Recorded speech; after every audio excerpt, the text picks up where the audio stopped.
22nd October 2015 has been an historic day in the residuary state of Andhra Pradesh. That was the day the foundation was laid by the Honorable Prime Minister in the presence of two Honorable Chief Ministers. और उस meeting में everybody's attention was on KCRG because after a long agitation, the state got separated and KCRG very graciously went and attended the foundation program there, sir.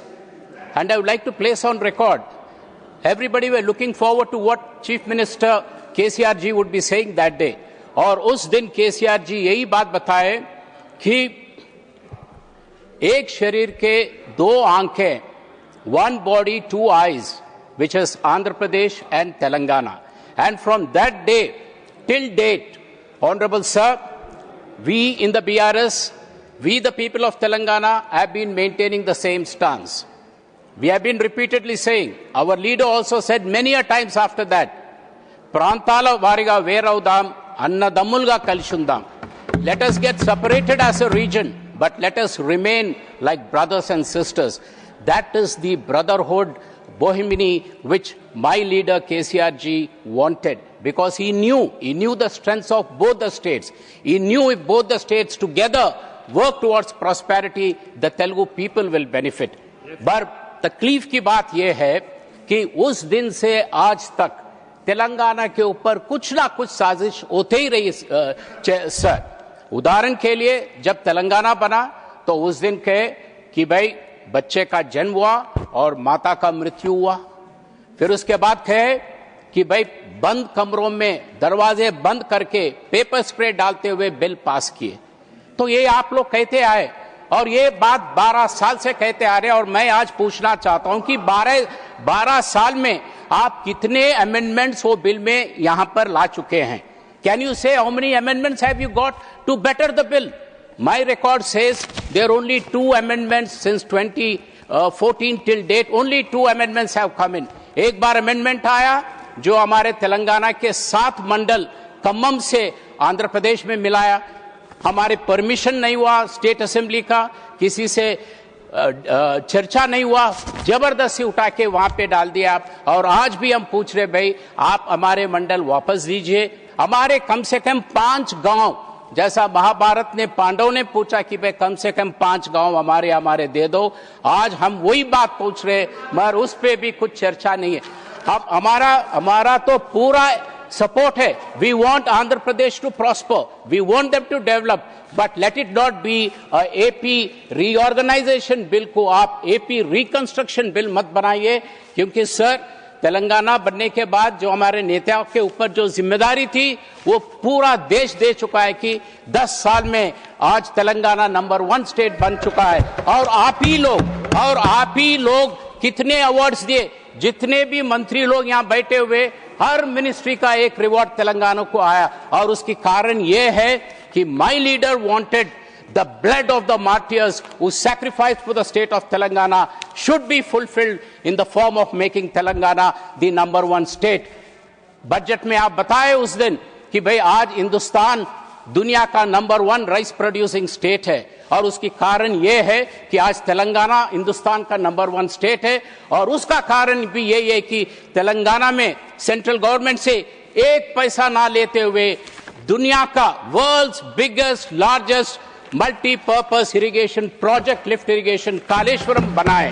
और मुझे दुख से कहना पड़ता है कि ये सेंट्रल गवर्नमेंट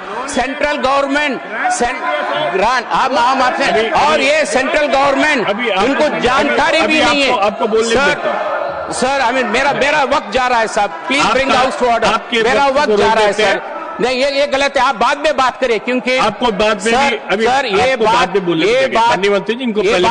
बात मैं इसीलिए कह रहा हूं कि the other day in the house the honourable जल शक्ति मंत्री ने उस दिन जब जवाब दे रहे थे एक प्रश्न के, हमारे लक्ष्मण भाई के प्रश्न में, वो कहे कि भाई 1 पैसा सेंट्रल गवर्नमेंट का ना दिया गया, स्टेट गवर्नमेंट का 34,000 करोड़ का इन्वेस्टमेंट हुआ और जो भी है लोन लिए हैं, मगर आपका 1 पैसा नहीं है। वो तो ठीक बात है, मगर आपका एक पैसा उसमें नहीं है और आपको इतना भी जानकारी नहीं है कि प्रोजेक्ट का क्या लाभ हो रहा है। आप यहां बयान दे दिए कि 1 लाख करोड़ एकदम got washed away. That is something which attracts the attention of the House.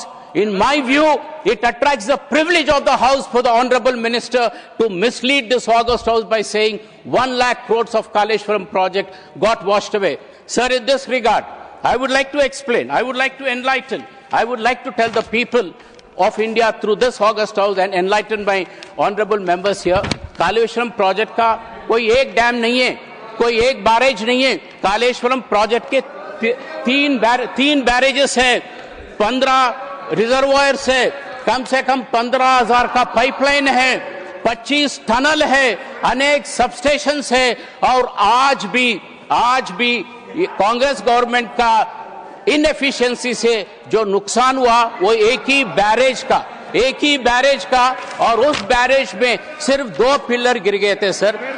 उसका रिपेयरिंग कॉस्ट सिर्फ 300 करोड़ है और वो आप हटा के आप कहते हैं तो मैं chairman sir I am sending a representation to you and I request the government to correct the facts. When they said 1 lakh crores got washed away, we seriously object to it. You kindly delete it from the records or ask the minister to apologize. Otherwise, it will be a breach of privilege, sir. And we have been repeatedly saying कि भाई हम हमेशा कहते आए कि भाई आपका आंध्र प्रदेश का डेवलपमेंट के लिए we always stood for it because we knew the strength of Telugu people. Andhra Pradesh has the biggest coastline. It has to be developed. In the changing global scenario, definitely a lot of opportunities are there, and those opportunities can be created. And today, we have a lot of people from Andhra Pradesh settling in Hyderabad. Hyderabad is the most favored destination. हर महीने में एक आध बार आंध्रा के काफी मंत्री लोग हैदराबाद में आके बैठते हैं, कभी कभी मुख्यमंत्री जी भी आते हैं, क्योंकि वो लगाव है, वो दैट ब्रदरहुड है। और इसीलिए हम कह रहे हैं कि भाई आप जब भी ये बिल ला रहे हैं तो सिर्फ आंध्र प्रदेश का नहीं, हम तेलंगाना के लिए भी हम पूछ रहे हैं। तेलंगाना के लिए तो मैंने प्राइवेट मेंबर बिल भी कई बार लगाए हम लोग यहाँ पे। हम सिर्फ 2 ही चीज पूछे, एक नेशनल प्रोजेक्ट बनाइए, आप आंध्रा में एक प्रोजेक्ट दिए नेशनल प्रोजेक्ट, तो तेलंगाना को एक दीजिए। हमने कहा ITIR जो इंफॉर्मेशन टेक्नोलॉजी इन्वेस्टमेंट रीजन, वो बहुत बड़ा स्कीम था, आप हैदराबाद से उठा के लेके गए। हम पूछे कि भाई वो लाइए वहां पे, क्योंकि हैदराबाद का वो स्ट्रेंथ है, KTR के लीडरशिप में बहुत मजबूत बनाया हैदराबाद को, तो उसका आप फायदा उठाइए, मगर आप वो भी नहीं लाते हैं। तो मेरा कहना यह है sir, whenever the bill of AP reorganization bill comes, I am concluding. मुझे आपको तो धन्यवाद बोलने दीजिए सर, अभी I am concluding. So my only request is, जैसा KCR जी ने कहा, एक शरीर के 2 आंख है, उसी तरह तेलुगु लोगों के 2 स्टेट है, और 2 स्टेट की डेवलपमेंट के लिए let government of India balance it. जैसा आंध्र प्रदेश की जरूरतें हैं, तेलंगाना की भी जरूरत है, वो kindly have a look at it. और जो रीऑर्गेनाइजेशन बिल के जो मुद्दे अभी लास्ट मिनट कंक्लूडिंग, जो रीऑर्गेनाइजेशन बिल में कंक्लूडिंग इन 1 सेकंड, AP रीऑर्गेनाइजेशन बिल में तेलंगाना के लिए आप स्टील फैक्ट्री देने वाले थे, आप माइनिंग इंडस्ट्री देने वाले, माइनिंग यूनिवर्सिटी देने वाले थे, कहीं रोड डेवलपमेंट करने वाले थे, बैकवर्ड रीजन के 900 करोड़ के पैसे अभी रुके हुए। So I request the honourable minister to have a look at it and kindly give this. धन्यवाद। आदरणीय अध्यक्ष जी, तेलंगाना फॉर्मेशन के बाद, तेलंगाना फॉर्मेशन से पहले जो विलेजेस भद्राचलम का आंध्र प्रदेश में दिया है, वो कांग्रेस पार्टी जब बाइफर्केशन बिल में वो इनबिल्ड था, वो लोग तय किया है। जब उसके बाद यही KCR जी ने सोनिया गांधी घर पे जाकर डिनर खाके पैर पकड़ के, जब याद नहीं आया क्या, जब पूछना था क्यों नहीं पूछे, जब आज क्यों पूछ रहे? आज जो बाइफर्केशन एक्ट के अंदर, बाइफर्केशन एक्ट के अंदर जो विलेजेस बिल में लड़ा, आप बोल रहे थे तो नहीं बोले, अब आप सोनिया गांधी का पैर पकड़ के आपसे बात किया है, जब आप बोले पूछा वो नहीं बोले। दूसरा विषय आप सुनिए, आज मैं पूछना चाहता हूँ कालेश्वरम का प्रोजेक्ट बिल्कुल मेडिगड्ढे जो है पूरा आज डूबे हैं, वो नहीं डैम का जो कमिटी है ये लोग भी दिया है, काग रिपोर्ट में आया है, उसके द्वारा कोई फायदा नहीं हुआ है। आज बोल रहे एक पैसा किधर से नहीं लिए, किधर से लाए? छपा है क्या दुबई से छपा के लाकर केसीआर ने कोई डैम बनाया क्या? वो जनता का पैसा है, किसका घर का नहीं है, केसीआर का घर का नहीं है, टीआरएस पार्टी का नहीं है, वो जनता का पैसा है। केंद्र सरकार ने अलग अलग फाइनेंशियल इंस्टीट्यूशन से पैसा लेकर कालेश्वरम प्रोजेक्ट बनाया। बिल्कुल कालेश्वरम प्रोजेक्ट ना इंजीनियर्स को पूछा है, धन्यवाद, ना इंजीनियर्स को पूछा है, धन्यवाद। और एटीएम हो गया। कालेश्वरम प्रोजेक्ट केसीआर परिवार के लिए एटीआर हो गया। मैं कांग्रेस पार्टी से पूछना चाहता हूं, इलेक्शन से पहले कालेश्वरम के ऊपर इंक्वायरी करा तुम बोले, केसीआर को जेल को भेजा तुम बोले। मैं पूछना चाहता हूं केसीआर के ऊपर क्यों इंक्वायरी नहीं हुए, क्यों केसीआर को जेल के अंदर नहीं भेजा? मुख्यमंत्री जी बार बार बोलते हैं, कुछ नहीं करते। दोनों कुमार झा, जब केसीआर आपकी बात आ गई मंत्री जी, आपके आप बैठिए, प्लीज बैठिए। అసలైన తొలి వెలుగు. Follow WhatsApp @తొలి వెలుగు official.